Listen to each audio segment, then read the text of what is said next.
দুষ্টু কোকিল ডাকে রে cook cook cook cook cook cook cook cook, মনে বাঁশি বাজে রে cook cook cook cook cook cook cook cook. এই গানটার ভাগ্য যে এই সিনেমাতে, এত বড় সিনেমাতে ছিল, এটা আসলে সত্যি কথা গানেরও একটা ভাগ্য থাকে। গানটা যখন রিলিজ হয়েছে আমি গানটা রুনা ম্যামকে পাঠিয়েছিলাম ইনবক্সে, তো উনি লিখে পাঠিয়েছিলেন ভেরি নাইস। আমার মনে হয় যে অনেক বড় হিট হবে দেখেই হয়তো এত বিরতির পরেই আসলো। আমিও সাকিব ভাইয়ের প্রশংসা করছিলাম এবং সাকিব ভাইও আমার গান নিয়েই কথা বলছিল, তো সেই মুহূর্তেই আসলে ছবিটা তোলা।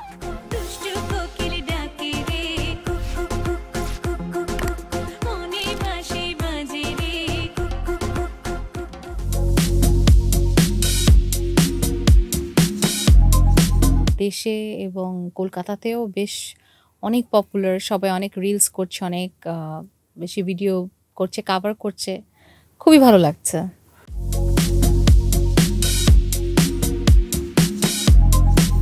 অফকোর্স এটা আমার জন্য অনেক বড় আশীর্বাদ, আমার ভীষণ ভালো লেগেছে, কারণ গানটা যখন রিলিজ হয়েছে আমি গানটা রুনা ম্যামকে পাঠিয়েছিলাম ইনবক্সে, তো উনি লিখে পাঠিয়েছিলেন ভেরি নাইস, তো ওইটাতেই আমি খুশি ছিলাম। তারপরে আমাদের মাজিদ রনও মনে হয় ওনার ইন্টারভিউ নিয়েছে রুনা ম্যামের, সেই ইন্টারভিউর মাঝখানে ও হয়তো জিজ্ঞেস করেছিল যে দুষ্টু কোকিল গানটা খুব আলোচিত হয়েছে, আপনি শুনেছেন কিনা? তো শুনেছি যে ম্যাম প্রশংসা করেছেন, তো অবশ্যই সমস্ত যেই বাহবা পাচ্ছি তার থেকে অবশ্যই এটা সবচেয়ে বাইতে স্পেশালের মধ্যে একটা।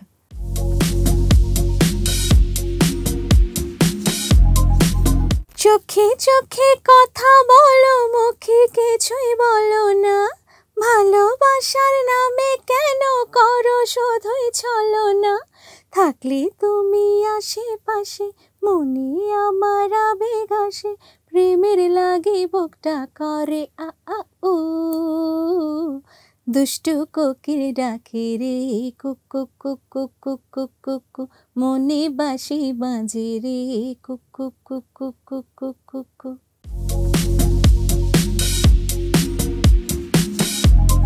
ছোট থেকে আসলে মানে ওনাকে একটা অন্য জায়গায় দেখে বড় হয়েছি, ওনাকে একটা মানে মনের একটা অন্য জায়গায় রেখে আমি গান শিখেছি, বড় হয়েছি।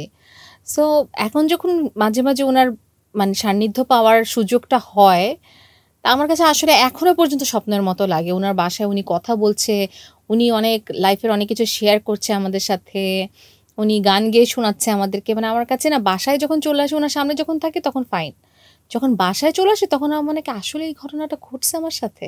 এটা মানে আসলে এটা মানুষ ভাবতে পারে যে আমি হয়তো ক্যামেরার সামনে বানিয়ে বলছি, আসলে না। She is a very versatile artist. উনি শি ক্যান সিং এভরি, মানে যে কোনো জনারের গান ওনার গলায় স্যুট হয়ে গেছে। আমি ছোটো থেকে এইভাবেই শুনে বড় হয়েছি, বিশেষ করে ফিল্মি গানগুলো বলো, অথবা তুমি যদি তার ক্লাসিক্যাল ঘরানার গান শোনো, এখনও পর্যন্ত কিছু উনি উর্দু কিছু গান আছে গলায় তুলতেই পারিনি এখনো পর্যন্ত, সারা জীবনেও না।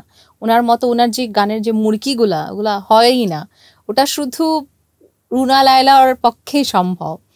আর ওনার যে পার্সোনালিটি, উনি যেভাবে মানে নিজেকে প্রেজেন্ট করেছেন সারাটা জীবন, উনি যেভাবে কথা বলেছেন, ওনার একটা আলাদা একটা পার্সোনালিটি আছে, ওইটা উনি মেনটেন করেছে কিন্তু সারা জীবন। অবশ্যই সেগুলো ভালো লাগে।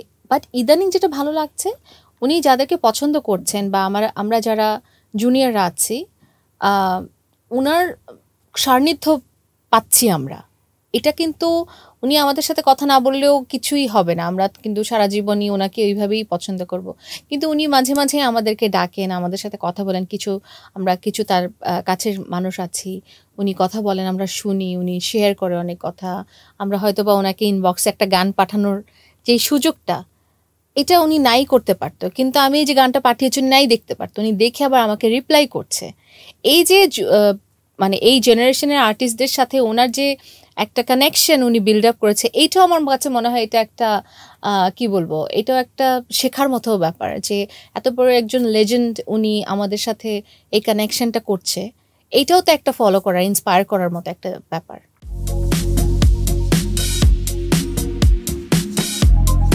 এই আস্পর্ধা আমি করতেই পারবো না, কারণ আমার গলার অবস্থা খুবই খারাপ, আমার ভীষণ ভয় লাগে। আমি জীবনে 2-1বার ওনার সামনে গান গাওয়ার আমার সুযোগ হয়েছে, ইভেন আমি রেকর্ডেড ভয়েস করেছি। একবার ছিল মেরিল প্রথম আলোতে ওনাকে ট্রিবিউট দিয়েছিলাম আমি, মানে আমার যারা আশপাশে ছিল তারা জানে যে আমার হাত পা কাঁপছিল। রেকর্ডেড ভয়েস আমি লিপসিং করছি, আমি তাকাচ্ছিলামই না ওনার দিকে, আমি এত ভয় পাই। ইভেন ওনার বার্থডেতে আমাদের একটা সেলিব্রেশন হয়েছিল, সেখানে আমাকে গান গাইতে হয়েছিল। আমি কি ভুলভাল গান গেয়েছি আমি জানিও না।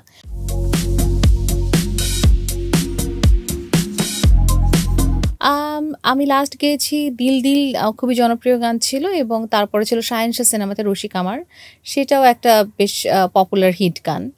এরপর অনেকদিন গাওয়া হয়নি, ঠিক আসলে কোনো স্পেসিফিক কারণ নাই ওটার জন্য। আমার মনে হয় যে অনেক বড় হিট হবে দেখেই হয়তো এত বিরতির পরেই আসলো। তুফানের স্পেশাল স্ক্রিনিং ছিল, যেখানে সব কলাকুশলী এবং যারা কাছের মিডিয়ার ব্যক্তিত্ব যারা ছিলেন এবং সাংবাদিক ভাইরা ছিলেন, তাদের সবাইকে নিয়ে একটা স্পেশাল স্ক্রিনিং হয়েছিল।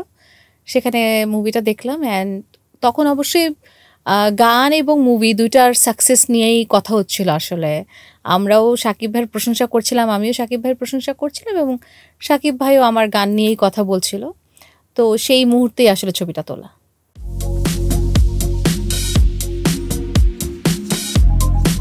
হ্যাঁ, তুফান ছাড়াও তো অন্যান্য অনেক সিনেমার প্রিমিয়ার শো বলো, কিংবা জাজ মাল্টিমিডিয়ার যত সিনেমা হয়েছে তা প্রত্যেকটারই প্রিমিয়ার শো অথবা প্রেস কনফারেন্স অথবা যেসব জায়গায় আমাদেরকে ইনভাইট করা হয় আমরা যাওয়ার চেষ্টা করি। যদি খুব বেশি শোজ অথবা কোনো বড় কিছু মানে আগের থেকে কমিটমেন্ট না দেওয়া থাকে তাহলে অবশ্যই আমরা যাওয়ার চেষ্টা করি। ইটস নট নেসেসারি যে আমাকে শুধু তুফানের প্রচারণায় আমি গিয়েছি।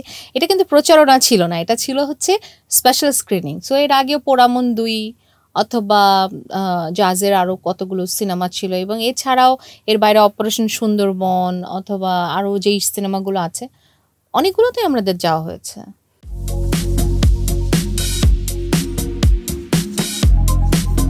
গানটা অ্যাকচুয়ালি আমার আগে করা ছিল। আকাশ সেন, আমি আকাশ সেনের কাছে একটা গান চেয়েছিলাম আগে, তা বছরখানেক আগে। তখন আকাশ আমাকে এই গানটা ডেমো পাঠিয়েছিল, অ্যান্ড এটা খুবই আমার কাছে ইচ্ছা ছিল গানটা করার। অ্যান্ড দেন অনেকদিন আমি রেখে দিয়েছিলাম, তারপর ভয়েস দেওয়ার পরেও গত বছর অগাস্টের আমি আই থিঙ্ক ভয়েস দিয়েছিলাম। অ্যান্ড দেন আমি ভাবছিলাম যে আমি মিউজিক ভিডিও করলে আসলে এটা ভালো লাগবে না। আমার ফ্রেন্ড সার্কেল সবাই আসলে গানটা শুনতো গাড়িতে, বারবার বলতো তুমি মিউজিক ভিডিও করে ফেলো, গানটা ভালো হবে ভালো হবে।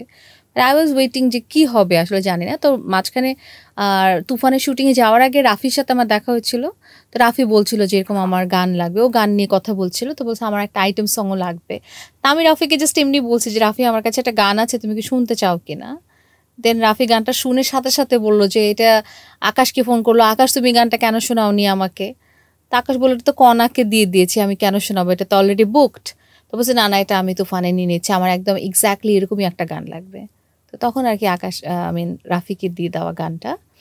তো ওরকমভাবে স্পেশাল কোনো, যেহেতু গানটা আগে গেয়ে ফেলেছিলাম আমি, যখন রাফি চুজ করলো জাস্ট বিগিনিংয়ে যে মিউজিকটা আছে ওটা চেঞ্জ করা হয়েছে, আদারওয়াইজ আর কিছু না। এই গানটার ভাগ্য যে এই সিনেমাতে, এত বড় সিনেমাতে ছিল, এটা আসলে সত্যি কথা গানেরও একটা ভাগ্য থাকে। কারণ এই গানটা মেবি আমি যদি গত বছর মিউজিক ভিডিও করে ফেলতাম হয়তো, যেহেতু গানটা অনেক ক্যাচি, খুবই আমার ইচ্ছা ছিল যে গানটা, যেহেতু লাস্ট লাইনটা কুকু কুকু ওই লাইনটা সবাই যে কেউ শুনলে বলতো ও ওয়াও এই গানটা এত মজার। তো একটা এক্সপেকটেশন ছিল, বাট ওই গানের ভাগ্যে কিন্তু গানটা তুফানের জন্য যে ছিল, এটা আমার কাছে, এইটাই আমার কাছে খুব স্পেশাল লাগে যে কোন গান কোথায় আসলো। আর হচ্ছে গান যেটা ছিল যে গাওয়ার সময় আমি বারবার আকাশকে বলছিলাম, আকাশের সাথে এটা নিয়ে আমার ফাইটও হয়েছে, স্কিল অনেক হাই ছিল, আকাশ খুব হাই স্কিলে গান করে। আমি বারবার বলছি যে আকাশ এটা একটু নিচে না, খবরদার করা নামিও না, কিন্তু একেবারে না, একদম খুব খারাপ হয়ে যাবে গানটা একদম যদি নিচে স্কেলে করো, আমি বলছি তুমি পারবে। অ্যান্ড দেন আমি একবার ভয়েস দিলাম, তারপর ওই যে নদীর বুকে চর ওই লাইনটা, পরের লাইনটা যেটা সেটা ছিল না, বিকজ আকাশের যেটা আছে, আকাশের সাথে লাইক রেশমি চুরি বলো অথবা যদি ও ডিজে অথবা অন্যান্য বৈশাখী বিকেলবেলা বলো, ওর একটা আছে যে কনের সাথে আমি গান করলে মাঝখানে 2 লাইন আমার ঢুকতে হবে এবং কোনো একটা ওয়ার্ডে আকাশ কথাটা থাকতে হবে।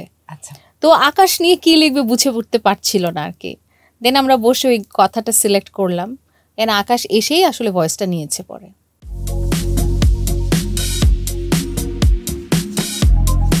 অবশ্যই খুবই হ্যাপি আমি, বিকজ আমি অনেক মানে গানটা যখন তুফানে চলে গেল আমি কিন্তু আসলে জানতাম না যে কে পারফর্ম করবে। আমি জানি যে মিমি চক্রবর্তী নায়িকা, বাট আমি ভাবছিলাম যেহেতু আইটেম সং মেবি অন্য কোনো গেস্ট আর্টিস্ট হতে পারে, যেমন সুরঙ্গতে তমা মির্জা নায়িকা ছিল, বাট টাকা টাকাতে নুসরাত ফারিয়া ডান্স করেছে।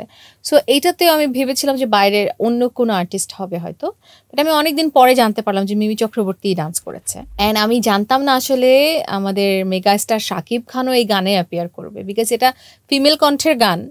তো আমি ভেবেছি শুধু নায়িকাই হয়তো ডান্স করেছে, বাট উনি যে ওই পুরো গানটার জুড়ে উনি ছিলেন এবং উনি উঠে এসে আবার ডান্স করেছেন, এটা আমি জানতাম না। এবং অবশ্যই এই গানটাতে মিস্টার শাকিব খান পারফর্ম করাতে কিন্তু এটার একটা আলাদা একটা চার্ম যোগ হয়েছে গানটার মধ্যে, এই জন্য হয়তো বা গানটার অ্যাকসেপ্টেন্স আরও একটু বেশি বেড়ে গেছে। তুফান দেখার পরে আমি জাস্ট উনার বিশাল আকারের একটা ফ্যান হয়ে গেছি, আমি বিগ ফ্যান একদম।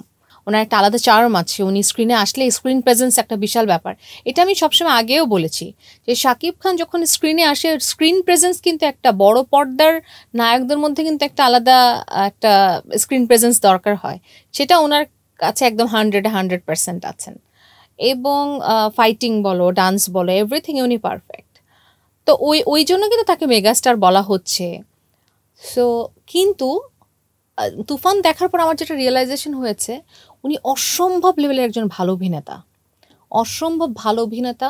এবং 25 বছর ধরে উনি ডেডিকেশন দিয়ে এই একটা জায়গাতে উনি কাজ করে গেছেন, সেটা কিন্তু পর্দায় পুরো দেখা যাচ্ছে যে উনি কতটুকু ভালো মানের একজন অভিনেতা।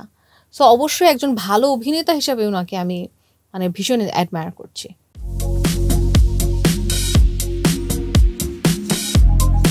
আসছে কয়েকটা সিনেমাতে গান আসছে, উল্লেখযোগ্য কিছু সিনেমাতে ইনশাল্লাহ। আর আমার নিজের পরিকল্পনা আছে যে আমি একটা গান করা আছে আমার, একটু বলবো না ফার্স্ট নাম্বার, বাট আমার সাথে যায়। আমি তো আসলে মিউজিক ভিডিও করতে গেলে আমাকে আমার নিজের ইমেজ ভাবতে হয় যে আমাকে দর্শকরা কিভাবে দেখতে চায়, তো সেটা মাথায় রেখে একটা গান বানানো হয়েছে। খুব শীঘ্রই হয়তো এটার মিউজিক ভিডিও করব। আদারওয়াইজ গান তো চলছেই টুকটাক, আবার মাঝখানে নাটকের গানও আছে, মাঝে মাঝে করছি বেশ ভালো কয়েকটা নাটকের গান।